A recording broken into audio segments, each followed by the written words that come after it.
Shift shaft braces. What are these cool little pieces of billet alloy? What do they do? And do you need one? We're going to tell you all of that and more right now. Let's go.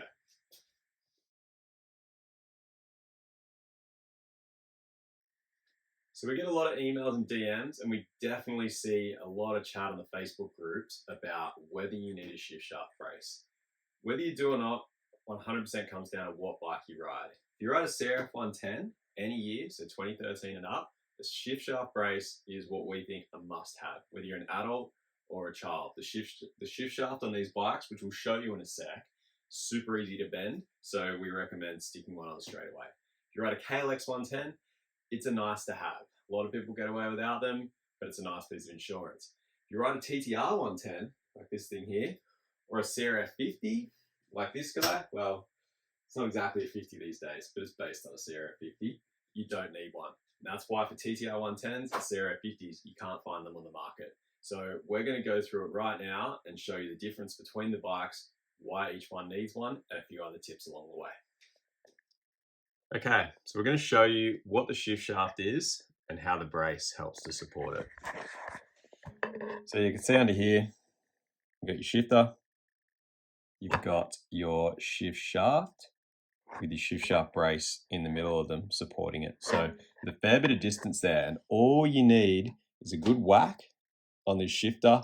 Doesn't even need to be a fall, it can just be from railing a rut and hanging up or something like that, and it bends the whole shaft, and you got to pull the shaft out, replace it. It's a painful job. So you can see that brace there just literally braces it, removes that pivot point from being right back here to out close to the shifter, and pretty much eliminates that problem. We're not saying 100% will eliminate it. There's a chance you can bend one if you have a really good crack, but we haven't really seen it happen yet. So that's what it does. That's what your shift shaft is, and that's what the brace does to protect it.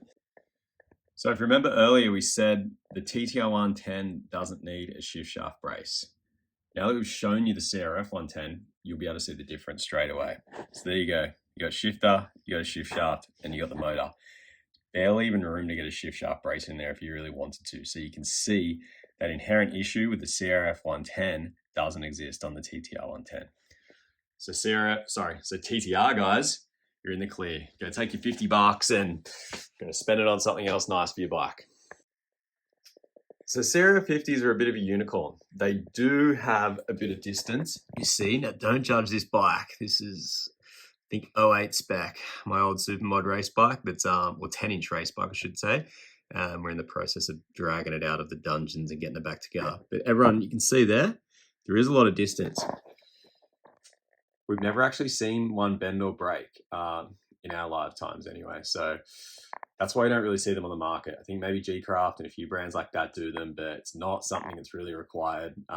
So if you're on a CRF 50, you're good too. If you have that one, send us a message or a DM or an email or something. We don't want to see it, but we'd be curious because we've been racing these things since 2003, and we haven't seen one yet. So what brace should you buy? There's a lot out there on the market these days, and for all intents and purposes, they all do a pretty similar job or solve a pretty similar problem. In saying that, our brand and brace of choice is Lux Billet.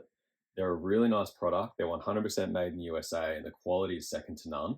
There's also a couple of actual features we really like. First off, you got plenty of width in the actual brace, and it comes out a decent way. So it gets super close to the shifter and gives you the maximum amount of bracing, or reduces that leverage as much as possible.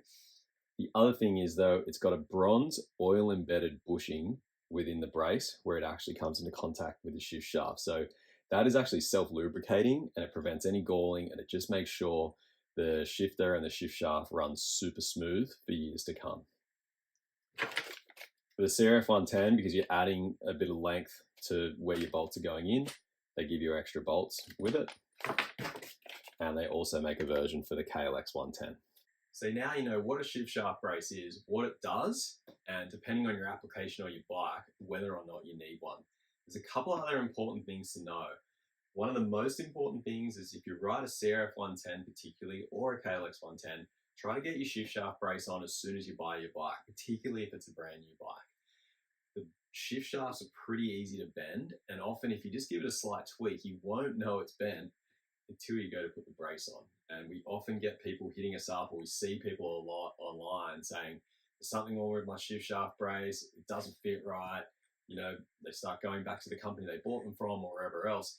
But usually what the issue is their shaft was already a little bit bent. So when they go to put the brace on, it doesn't quite fit right. So something to keep in mind. If you've been riding for a while without one, hopefully you're all good. You can get that brace on and you'll be good to go.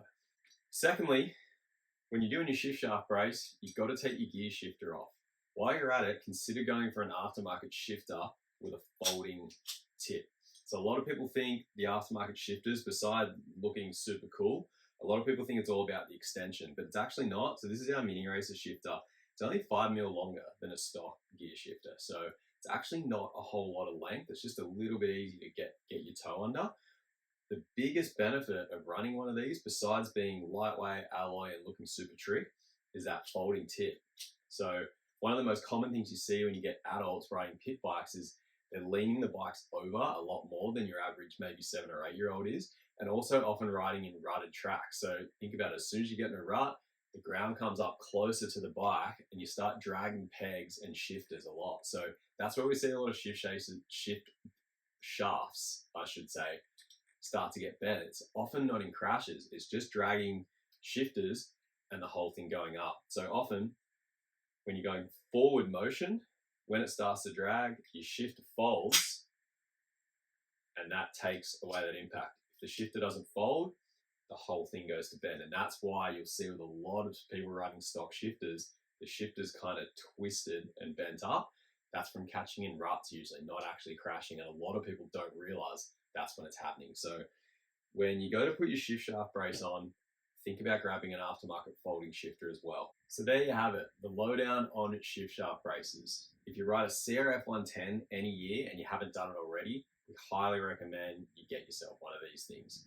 KLX 110, they're a great idea too. TTR 110 or CRF 50, you guys are in the clear. Just keep on shredding.